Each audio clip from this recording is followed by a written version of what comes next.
Lions, lionesses huddled in the session. Untamed, so no topics too hot for discussion. For your sore ills, music by Sorrells. And if your question needs a fix, you should hit up research Ritz. Other lions in the den, and we fit the raw. But don't get it twisted, it's the chief lion we adore. Baraka, Laura, Caress, JP, Damon, Christ and culture, gotta love the fragrance. Yeah, it's real food for real folk. Meat is on the menu, your eardrums at the venue. We laugh, we talk, we play. So welcome to the show. Please enjoy your stay. Untamed. Repeatedly. A million people have asked me to do interviews. And you heard it here first. Okay. So basically, what was it, 3 weeks ago? 3 weeks ago, I put up a post. 3 weeks ago. It was about 3 weeks ago. Yeah, it's 3 weeks ago. How do you know? I know. I'm going with it. So 3 weeks ago, I put up a post that stated, with the help of Caress, because Caress is my personal editor, that ain't seen a dime. No. you should. You're right. I still ain't paid you for this. Wait a month. minute. I'm talking serious. I'm on something. Anyway, I put up a post that I was officially no longer a Reach Records artist, and so I know it kind of caused a little bit of a stir and buzz, but and to some degree I understood that it would be, and I knew it was going to be a little bit of cloud on the situation. Some people would find this as a means to backbite or talk bad about the label or myself. Some people saw this as a means to encourage quit their jobs. Yeah, I don't know. Maybe so.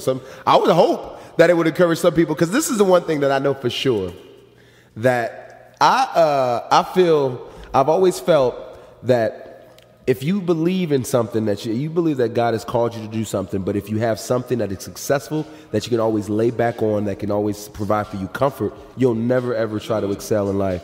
And for me, to some degree, Reach Records was a comfort that I had, and that as long as I stuck with it, I mean, obviously I knew that I can, be somewhat successful in Christian market.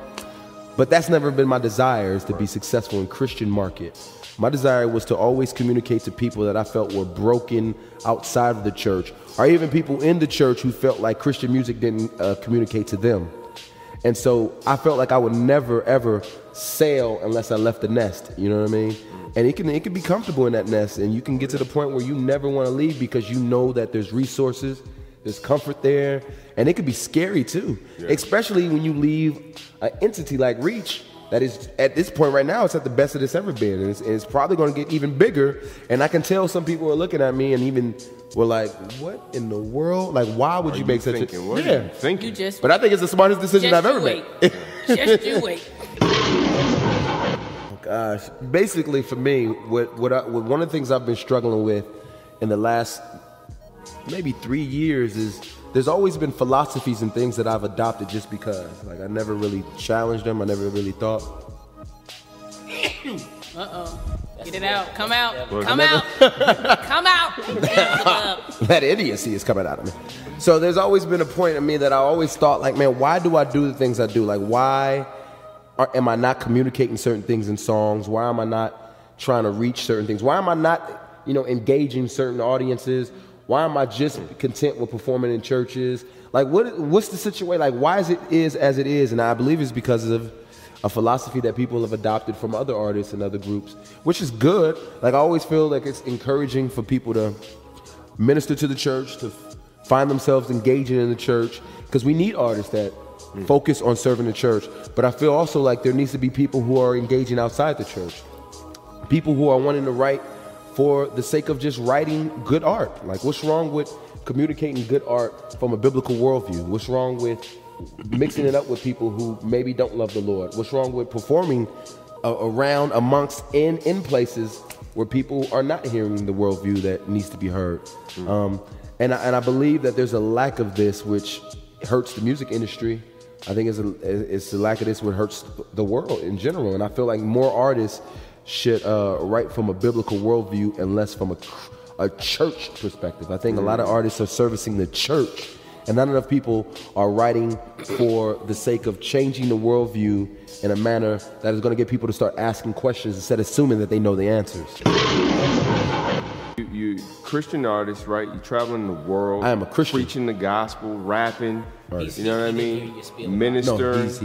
You're doing all of that. What else could you ask for? You're going into all the world. You're making disciples. You're doing all of that. Why would you walk away from that? Art is a culture shaping medium. It does shape culture. And so for some reason, Christendom feels like the only way that you can shape culture is by making sure that your music is theological and is didactic. But when you look at history, you look at Rembrandt, you look at Bach, you look at people who influenced culture in the past, like their music, their art and their music just communicated a worldview. Rembrandt didn't always paint Christian themes. He just painted beauty and people, but he painted from a perspective that wasn't exaggerated, that wasn't ridiculous, so that people knew like he believed in something greater than just the art. And so for us, what we're trying to do is we're trying to influence a culture, we're trying to get into an industry that we know exaggerates all the things that God has said is good, but they make it an ultimate thing. And so how do we come into this worldview and say, look, what you're doing, wonderful. The things that you enjoy, good. But how do we see it through the lens of which God has communicated it? How do we make music? And we just make sure the way that we still reach is fellowship with one another. We're still going to be connected to our churches. We're still believing in the scriptures. We're still Christians. We're still being led by the Spirit. But we're just going about our job as if art is not necessarily needing to be hijacked for evangelistic purposes. Paint a picture of how this looks. Two things. One, give us some examples or an example of some art that's done this. A Christian who has not necessarily done Christian art, but was successful at doing what you're saying, creating from who they are as a believer, but not necessarily Christian things or themes or songs or whatever. I'm gonna start off with a quote. One of my favorite quotes is I can't remember the guy. It's guy T-Boone. He says that, The rapper? T-Boone. not T-Bone Coleon. No, yes. Big ups to you, T-Bone. It was a writer. He in an interview he was asked about Christian arts, and so he said, if Jesus is the light of the world, an artist can write from two different perspectives. He can either write about the light, or he can write about what the light helps him see. And so now we as Christians, what we're trying to do is write about what we see from the light, because we believe Jesus is the light of the world. So we're writing about what he shows us. People that I think have done that in music alone, I mentioned U2, Bono. I think a lot of people have debated on whether or not they're Christians. I think there's a lot of people who believe they are. I don't really know them personally. I listen to some of their music. They're professing Christians, at least 3 of the 4 in the members of the band. You have, I guess, the Jonas Brothers. I don't know. Did she do the Jonas Brothers back there? They're one of them. There are other groups that, and once again, I've never heard them publicly, but you can hear in the music like Mumford and Sons. I think you have Switchfoot is another group. You have artists like Sam Cooke, who used to do music that was both exactly. But then you have artists or writers like C.S. Lewis, I mentioned before, Tolkien. These are individuals who wrote. Tolkien. Yep, they wrote. They had great stories which were not Christian or theological in nature, but had a lot of theological truth in it, which was fantasy, but which was greatly effective not only in church culture for Christians, but also for non-believers. How can you take a story like the Lord of the Rings trilogy and the Chronicles of Narnia, put it on the big screen or even on the stage, and get people who will never ever love the Lord to sit there and see the worldview? The reality is, if you sit there and you watch these films or you read these books or see the stage play, you see biblical truth in it. Now, the person can choose whether or not to believe it or not accept it. Just like if I was to sit here and rap about Jesus Christ to a T, the cross, the crucifixion. Like you can sit there and say that's wonderful art that he's just communicated, but you're still going to walk away and say I don't believe it or not. So then you also this is not art, but you think of Arthur Guinness, the creator of the Guinness beer. There's a book called God and Guinness. He is an individual who, in the time, it was like the late 1800s, he saw his country being ravished by alcohol, and cheap whiskey and cheap alcohol, and the death rate was just climbing because of this alcoholism. Well, he prayed, supposedly, that, Lord, give me a recipe that will not only save these people from this disease, but also provide them good alcohol, or good substance. And so he created Guinness beer. And Guinness beer, what is, from what it's told. Awesome example. No.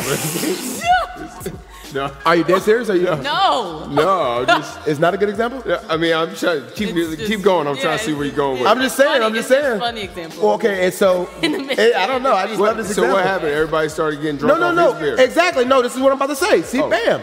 So because ridiculous, man. Listen sometimes. Okay. all right, so basically the recipe that he could create it, from what I understand, it's almost impossible to get drunk. It's almost impossible to get drunk off really? of. And actually, when they import it into the States, it's actually imported as a food and not an alcohol because of the Feel substance free to thing. apologize whenever you're ready. Yeah. And so, but the big kicker is there's two other things.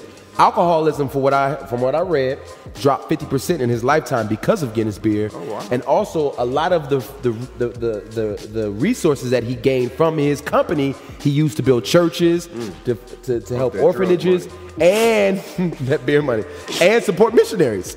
Wow. So this is an example of a man who necessarily didn't stay in the church, Sure. but used his gifts outside the church to influence culture And to even change in culture. a controversial vein, that, Exactly. many, especially American Christians, would be like, "Man, he messing with the beer." I mean, that's Right, God that's definitely something God is not for. So why not use your gifts and talents Sure. outside the church to be able to influence, not even make this is redeeming culture.